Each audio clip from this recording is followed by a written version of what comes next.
Carter walked into the courtroom believing in justice, sharp suit, steady heart, and years of hard work behind him.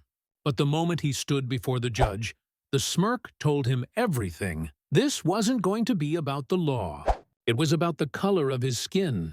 What happened in that courtroom would not only humiliate him but also spark a fight that would shake the system itself. The question is, how far can one man's dignity carry him against centuries of bias? Carter wasn't born into privilege, but he carried ambition like armor. Raised in a modest neighborhood, he was the kind of man who believed that hard work could rewrite destiny.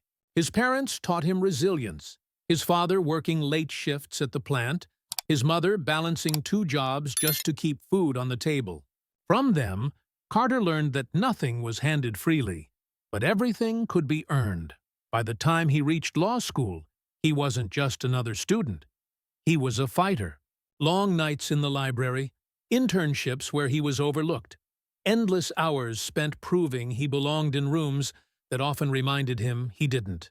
Yet, he never lost faith. Becoming a lawyer wasn't just about success. It was about breaking barriers. Now, standing in courtrooms, he carried more than his own dreams. He carried the hopes of every young man who had ever been told he wasn't enough. His reputation was growing. His cases were solid, and for the first time, it felt like the doors of justice were opening. But beneath the polished suits and legal arguments, Carter knew the truth. Every step forward could be taken away in an instant. Bias didn't always wear a uniform. Sometimes it wore a robe. He had seen it in the eyes of judges who dismissed him too quickly, in the whispers of colleagues who doubted his ability before he even spoke. Still, Carter walked into the courtroom with quiet determination. This was more than a career. It was a calling. What he didn't know was that one particular trial and one particular judge would test not just his skills, but his very dignity. The day started like any other case. Carter had prepared meticulously. Legal briefs stacked neatly, evidence outlined, strategy sharpened. He knew the law, and he knew his client deserved justice.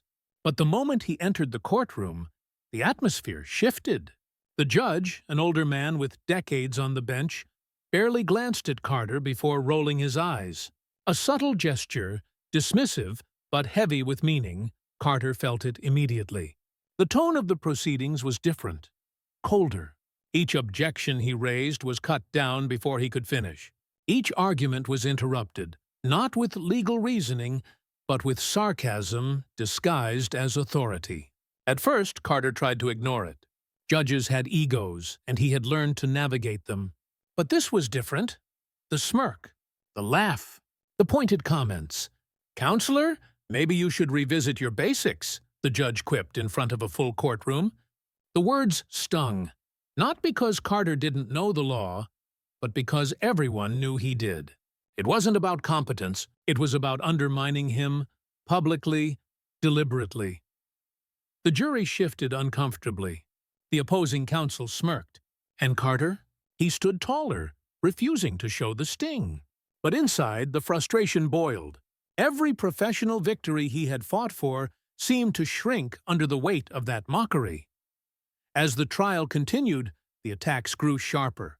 When Carter presented evidence, the judge dismissed it without review. When he cross-examined witnesses, the judge interrupted him, turning sharp questions into moments of embarrassment. Carter's client looked at him with worry, as if wondering if he was in safe hands. That look pierced deeper than any insult. The courtroom wasn't just a stage for justice. It had become an arena of humiliation, and Carter was the target. Still, he refused to back down. Each time the judge cut him off, Carter recalibrated. Each time he was mocked, he steadied his voice. He spoke with clarity, with conviction, even as the walls seemed to close in on him. Because this wasn't just about winning a case anymore. It was about proving that no robe, no smirk, no prejudice could silence him. But the tension didn't stay contained within 4 walls. Outside the courthouse, whispers spread. Reporters noticed the hostility. Observers questioned why one lawyer was being treated differently from the rest. The humiliation meant to crush him was becoming visible, undeniable. And then came the breaking point. In the middle of Carter's closing argument, the judge leaned forward, chuckling. "Counselor, I think we've heard enough fairy tales for today." Laughter rippled through the room, some nervous, some cruel. For a second, Carter froze. His throat tightened, his heart raced. Years of effort, of dignity, of fighting to be seen as more than a stereotype, stripped in a single sentence. But instead of retreating, Carter locked eyes with the jury. He steadied himself, his voice low but firm. "Ladies and gentlemen, you've seen the evidence. You've heard the truth. This case isn't about fairy tales. It's about justice. And justice deserves to be heard." The room fell silent. Even the judge leaned back, momentarily unsettled.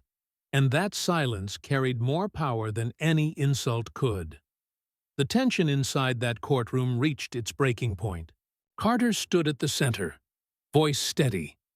But the weight pressing down on him was crushing. Every word felt like a battle. Every glance from the judge another reminder that this wasn't a fair fight. And then it happened, the moment that stripped away every illusion of impartiality. As Carter made his final plea, the judge slammed his gavel and sneered, "Enough! You're wasting everyone's time. This isn't about justice. It's about you trying to prove you belong here." The words echoed, sharp and cruel, hanging in the air like a verdict before the jury could even speak. The courtroom froze. Jurors shifted uncomfortably. Reporters scribbled furiously. And Carter's client lowered his head in shame.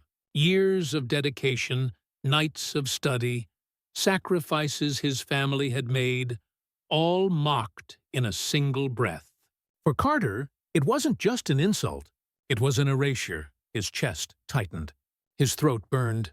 For a moment, he felt the weight of centuries pressing against him. Every door closed. Every opportunity denied. Every person who had been told, "You don't belong." He could hear his mother's voice reminding him why he fought so hard. He could see his father's tired hands, proof of sacrifices made so he could stand here today. And then, Carter did what no one expected. He didn't raise his voice. He didn't break. He stood taller. He looked at the jury, direct, unshaken, and spoke with a clarity that silenced the room. "This is not about me. This is about truth, and truth cannot be mocked into silence." The judge leaned back, caught off guard. The silence that followed was heavy, almost electric. Something had shifted. The turning point had arrived. The verdict came hours later. Against every attempt to silence him, Carter's words reached the jury. They saw the evidence, they heard the truth, and they delivered justice. His client was cleared, the case won. On paper, it was a victory. But for Carter, it was something deeper.